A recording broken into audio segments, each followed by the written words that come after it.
Hi, I'm Matt. Hey there, I'm Bianca. And this is Mama Salama, and we're coming to you from Paris, France. And in this episode, we're going to be talking about our amazing lifestyle trip to Paris. So stay tuned, we're the Traveling Swingers.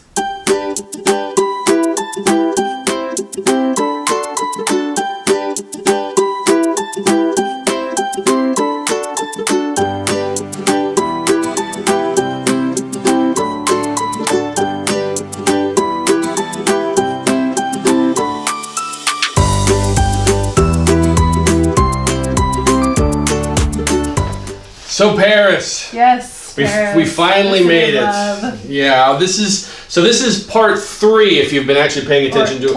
Part 3. Wait. Trois. Okay. Yes, trois. Of our trip to Paris, our lifestyle trip. Our first part was in Cap d'Agde, which is the nude lifestyle village. Right. And then we moved on to the private castle that we had booked with our entire group, which was amazing. So if you haven't actually watched those parts, definitely check those videos below. There's a link below. But we got here to Paris and we were looking for a place to film, and this is our final night here. And we did a room crawl of all of the different rooms. This hotel is very artistic, and every single room was themed by a different designer.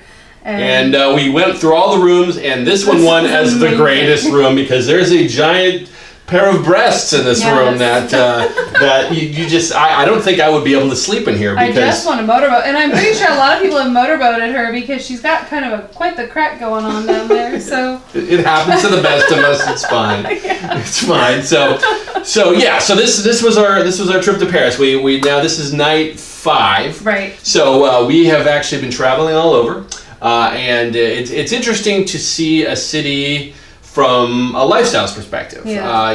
Paris is a very interesting town. France is fascinating because as Americans, we are fairly uptight about sex. Not us personally. In case you've ever watched any of these videos, you realize that's not the case. But Americans in general are. And nudity is a bad thing, and et cetera, et cetera, et cetera. So you come to a place like France where they're like, tits? Everybody's got tits. Let's just show them. Let's walk down the street with tits. They don't do that.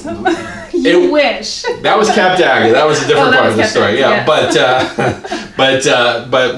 the people you just don't mind. So lifestyle-wise, it's unbelievable. There are actually over 100 lifestyle clubs in the greater Paris area. Right. So deciding on where to go, what to do, was actually very difficult. And as we've mentioned before, that SOP Lifestyle Productions is actually who put on this event, and it was our hosts and had picked and chose where to go and what to do and what to see, and they ended up picking 3 different lifestyle clubs for us to view and go to, and our entire group of about 20 of us decided to, went to club to club to club to see these very, very different designs of clubs and styles of clubs, and they are very different and have a very different vibe than what we are used to and what we've seen many times in the United States. But each club is different in their own way as well. It's not just that the Parisian clubs are different than Washington clubs or US clubs. It's just each club, because there are so many clubs, they have their own way, their own style, and they got to pull you in, right? There's 100 clubs. So they got to find their niche to get you in the door. So, and that was obvious. Yeah, well, you say that, but it's interesting because clubs in the United States will actually. The most important thing is the number. How many people actually show in the door? If you have a club that has 100 people or 200 people, so you have the variety. That's what we like, and that's what we're used to. But here in Paris, and we've seen this a lot with the restaurants and bars that have very small amounts of window that they're actually open. Unlike in the United States where you can have food, any hour of the day you can find something to eat. Here they have their restaurants, for example, are open from noon to 2 or noon to 3, something along those lines in the afternoon, and then 7 to 10 for dinner. And every other hour they're closed. So if you want something to eat, you're kind of out of luck. Or they're open for drinks only. Yeah, and so they're not going for quantity. They're going for I serve the best food or I serve the best alcohol, and via word of mouth. everyone is going to come here, and they're going to come here again and again and again and again, and they're going to tell all their friends. And so we see that that's actually the case in the lifestyle clubs as well, where they aren't busy. They're nothing. There aren't clubs here that we've seen, or even remotely close to that will actually have 100 or 200 couples. Well, there may be. We just didn't see them. We only got to go to 3 out of 100. That being said, we did have another, well, we'll get to that, but one of the clubs we went to, or we actually talked to another couple who went to another club this past Saturday night, busiest night of the week. Right. They went to a club that is very famous that they were actually given a recommendation for, and they ended up, there were only 8 couples there. And this was the club's anniversary on a Saturday night, and there were a whopping 16 people there, which is a very, very small amount. And so they said, well, maybe we'll come back on Tuesday because we have the Tuesday night available. And they said, oh, well, Tuesdays are actually much quieter here. So that kind of gives you an idea that it's not about the numbers. They are going for my place is better than the other 99 that are within town. So it gave us kind of, I know it's a little hard to explain, but we're just trying to figure out the processes of how these businesses work. But the club that we had gone to before that was quite busy. Right. So let's just go through the different clubs. But also, I have to say, the clubs are, I just want to say this, Okay, the clubs are smaller, so it could be that it feels busier because there's a lot of people in there. Sure, yeah. I guess if something's only a couple hundred square feet, right, and there's 16 people there, then it's going to be busier, I guess. No, it just feels busier because you're like, can't get around. So the first night, which is actually a very interesting story, we went to a club called 2+2. And it was recommended. So let me back up a little bit. The owners of SOP Lifestyle Productions wanted to make sure that we saw 3 very different types of clubs. Mm-hmm. Okay, so this first one, 2+2, is one of the oldest clubs in Paris. And so we wanted to see a little bit of history, see what an old-timey club was. Old-timey. Yeah, that's the right word for it. So the best description you gave was that it was, a junior high school prom that they just found all the decorations for, and they just kind of kept them up all year. Yeah, there was no theme. It was all the themes. Yeah, so it was very interesting because it was, the decor was kind of wild in the main area, but then the playrooms were actually very nice. Playrooms are really cool. The issue we had, and this is actually the only time, we talked about this quite a bit, that this was the only time in all of our lifestyle adventures, any club that we've ever been to, that we actually felt uncomfortable there. And it was because they have a policy for whoever wants to come in can come in. They don't have a dress code. They don't care as far as quantity of single men. Mm-hmm. And although we've been to many clubs that have a lot of single men, and we don't particularly have issues with them unless there's an issue with them, as there can be, but usually clubs in the United States are very good about vetting men or only allowing them on certain nights or whatever it might be, where this was a night where there were a lot of single men, but European men have a different way of, I say flirting, but that's not really the right word, going after women in lifestyle clubs. And we actually saw this a little bit in Cap d'Agde too, that they're not only forward, but they're also very I'll touch you, and unless you really have a problem with it, I'm going to keep on doing that. And there's no asking; it's just doing. And we've kind of grown into this whole consent thing in the West of the last decade or so, where asking is very important. Is it okay if I touch you? Is it okay if I kiss you? Before actually doing those things, and whether that actually, are you shaking? No. I said no. Oh, you. Thank you. That was definitely a factor where the men were very, very, very pushy. For lack of a better word. And for example, her and another woman that was in our group went upstairs to use the ladies' restroom, and as soon as they got up to leave and the rest of us guys were still sitting down there, I think we counted 8 single guys went up to follow you women upstairs to use the bathroom, and you said they were standing outside waiting for you on the way back. So there was a vibe that was creepy, for lack of a better word, and we all left fairly quickly, and honestly, this is the first negative review we've ever had of a club. But here's the thing. What if that is your thing? What if you're okay with single men? What if you're looking for single men? So it's not, I don't want to say it's a negative review of it. It's just, it wasn't for us, right? It wasn't for anybody in our group. But I don't want to say, it was just, if single guys are your thing, you're looking for a single guy, or you're okay with that, or you're really like, just want to go and experience the place, and you're aware of it, there's nothing wrong with that. Okay. I would just suggest you don't go for the buffet. Right. Because that was not the best. Yeah. But I did not feel 100% comfortable. I didn't get up and dance. I didn't. But not only that, because of these issues, you and I felt too uncomfortable to actually even play with each other. To go up to one of the playrooms, you would joked around. You would only play in a place that you could actually physically lock the door, because you were concerned about guys just kind of coming in and joining in, or actually like being forceful, right? Which we just have never run into that before, right. And that included also the employees were like that too. Mm-hmm. So it was just something that we had an experience. Didn't make us feel comfortable. That seemed to be across the board with our group, and we but that was interesting to see one of the oldest clubs in Paris and to see that style of club. The next night we went to a place called Overside. La Overside. You have to add the little le in the beginning there. Yeah. So now this was a really, really cool club. This was a dance club. Yes. And they had music and a DJ and dance poles.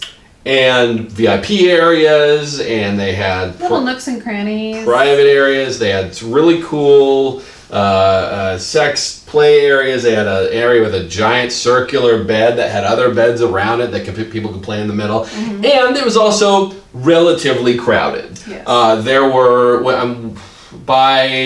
now parties here start a lot later too. A lot of the clubs didn't even open their doors until 10:30, let alone get crowded until after midnight, 1 o'clock in the morning. And some places stay open until like 5 o'clock in the morning. Mm-hmm. Boy, these are really distracting.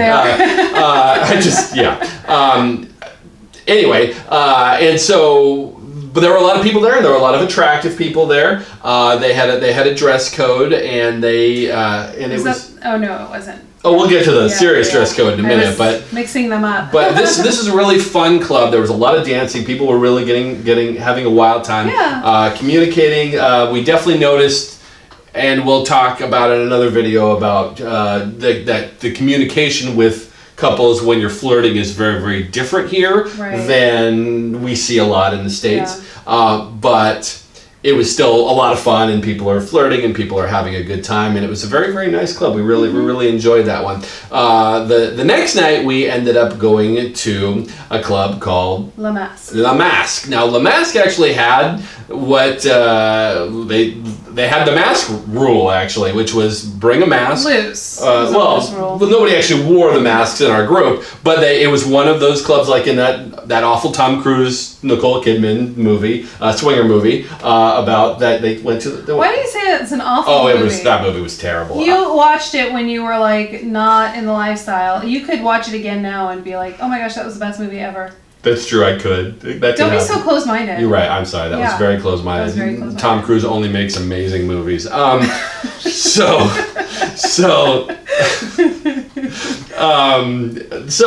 we went to You didn't have to wear a mask. You didn't have to wear a mask, but if you wanted to, and that was the theme of the whole place. But that was also a really cool vibe. And this was actually a club, we have never seen this style of club in the United States at all. So you walk in, and we were waiting outside for other people to arrive. They were all coming. Some people were walking or cabs or whatever it might be. And we're standing outside for a few minutes, and we see at three different times, three very attractive younger couples come up to the club, and which is always great when you see that. Right.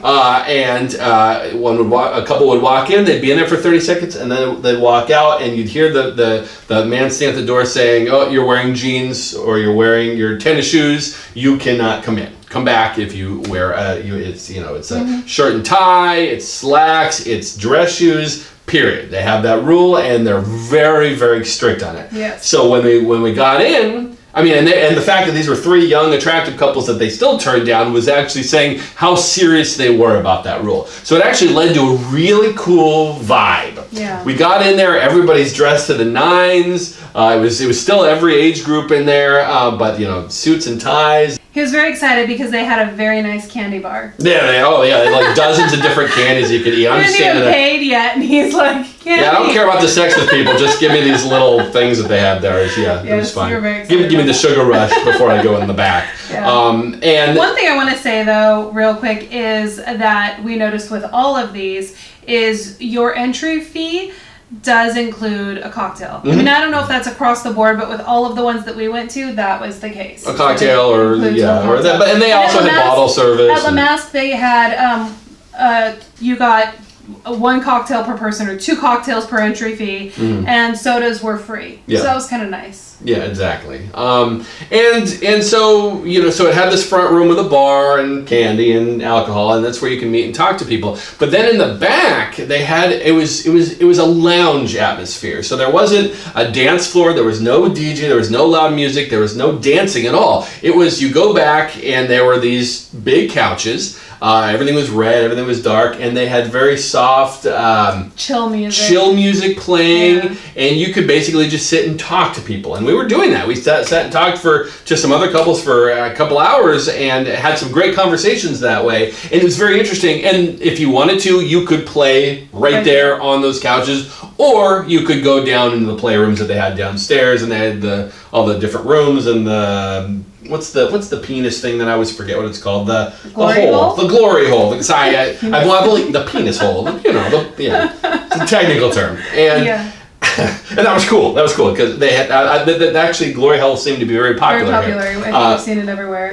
I think everywhere we've gone to on this trip, we've seen a glory hole. So we need more of those in the United States. We also saw people having sex in the shower, which we could see because it was kind of like a glass shower, so we could see it from where we were sitting. We could see. Yeah. So the lounge was very cool. That there was this atmosphere. It didn't lend to meeting new people. You wouldn't really go from lounge area to lounge area to lounge area to talk. It was more like you would go and talk in the bar, and then if you're having an interesting conversation, you can bring them back and just continue that conversation without the sex, and you could talk for hours if you wanted to, and if things moved forward right there, they could do that. So that was cool. We really liked that. Everyone we were with really liked the vibe. It was very neat. I'd like to see some more clubs like that in our travels because that was just kind of a cool vibe. And I got to talk to a really cute French guy. Yeah, who actually spoke English and flirted with you quite a bit. Yeah. So you had a lot of French guys on this trip that were flirting with you.